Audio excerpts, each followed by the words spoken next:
Hey, Fixers! Today I want to address a very controversial topic, which is relevant. I see it myself as a book and course author.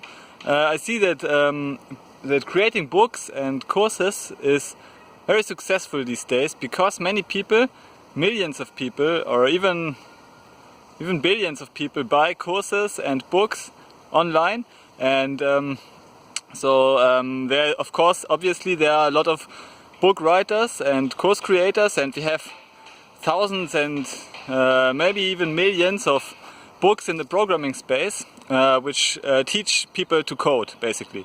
Yeah, and all these authors, book creators, marketers, all of them are interested in selling the books and the courses, so they make it seem to be required for you, for your coding progress, to buy these materials and to consume materials. So you are basically, I would say, 95 or even more % of the people are consumers. So they have a consumer mind, and then the remainder are producers. And there are some producers who produce content, and of course the producers, they want to sell their stuff to the consumers, and usually they don't care about the other producers. They just want to sell stuff to the consumers, and I always find this a bit nasty. Actually, I don't want to simply sell dump stuff that doesn't have any value for the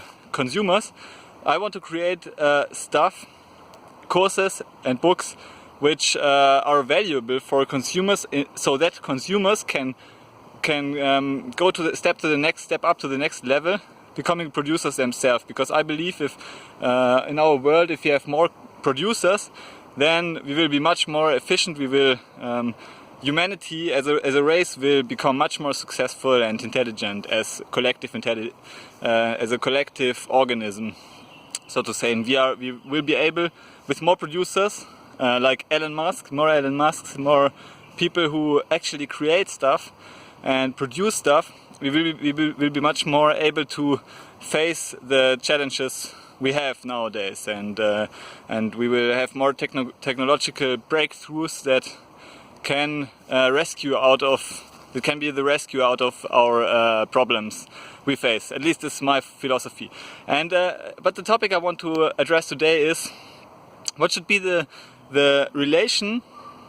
relationship of your learning and your producing. Yeah. So if you follow my content, you always see this 30-70 rule. Yeah, and I often propose that you spend only 30% of your learning time actually studying content like books, courses, and so on, and 70% of your learning time should be spent in creating practical projects, practical code projects. So really solving real-world projects. So just think about real-world problems. Just think about small problems which you can solve. It could be even tiny problems, that just like writing scripts that make it more efficient to work. If it is 1% more efficient and you can reach 100 people, then you have basically replaced one workforce just by your code. Just by investing a few days, you have replaced one workforce for tens of years maybe. Yeah, so it's a very effective use of your time. You can contribute a lot to society if you create your own projects. But many people are stuck in this learning, so they decide to spend 1 hour, 2 hours per day learning, and then they just read a book 1 hour or 2 hours a day. And this is not the way to go. Actually, the way to go is read the book. So if you decide to spend 100 minutes learning every day, then you should spend only half an hour reading and 70 minutes producing and working on an actual code project that creates value for society, for yourself, and for your family or your friends or even your company. But create projects that create value themselves, that stand on their own and that are able to produce value. As I told you, it can be some scripts, it can be your own to-do list. Create a web directory where people can post their to-dos, analyze them, create a spam detection bot, or really anything, even a cryptocurrency trading bot.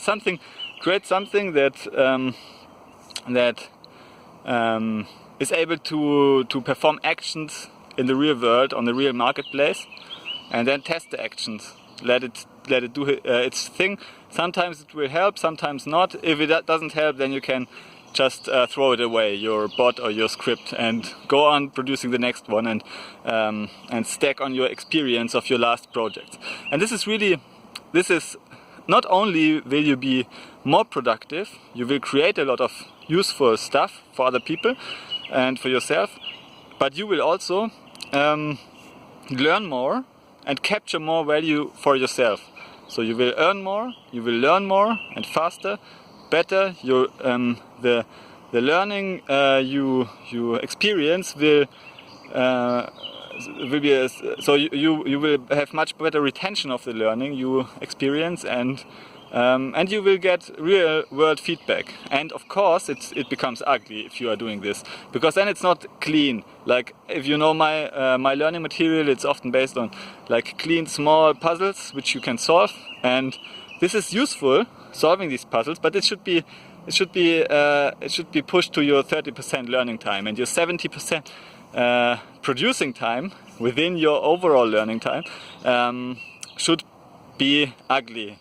So you should really go into the real world, set up your own server, script, learn shell scripting and everything you need, hack an HTML document and use JavaScript and use all these different technologies, even if you understand only a very small amount. If you understand 1%, and go to Stack Overflow, solve the problems, debug, and learn from the ugly real world. Because the real world is a much better teacher than the academic, theoretic and clean world. Good. Okay, so this is what I want to encourage you. Go spend 70% of your time actually creating practical code projects. If you are interested, I have an article called, a blog article, which you can read completely free. It's called 10 practical projects real freelancers earn money with, or so. It's something that on these lines. So I've crawled the databases of Upwork and freelancer.com and found 10 projects that are easy for learners to solve, and if you are able to solve them, then you can already start earning money as a freelancer. This is of course another way of learning and creating value and working on practical projects yourself. Be a Python freelancer, for example.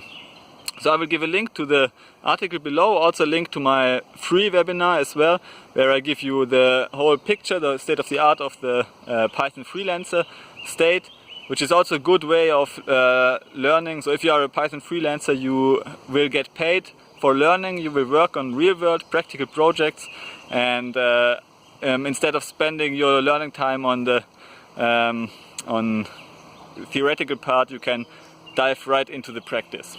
Okay, that's it for today. Thank you for listening, and see you in the next video. Bye.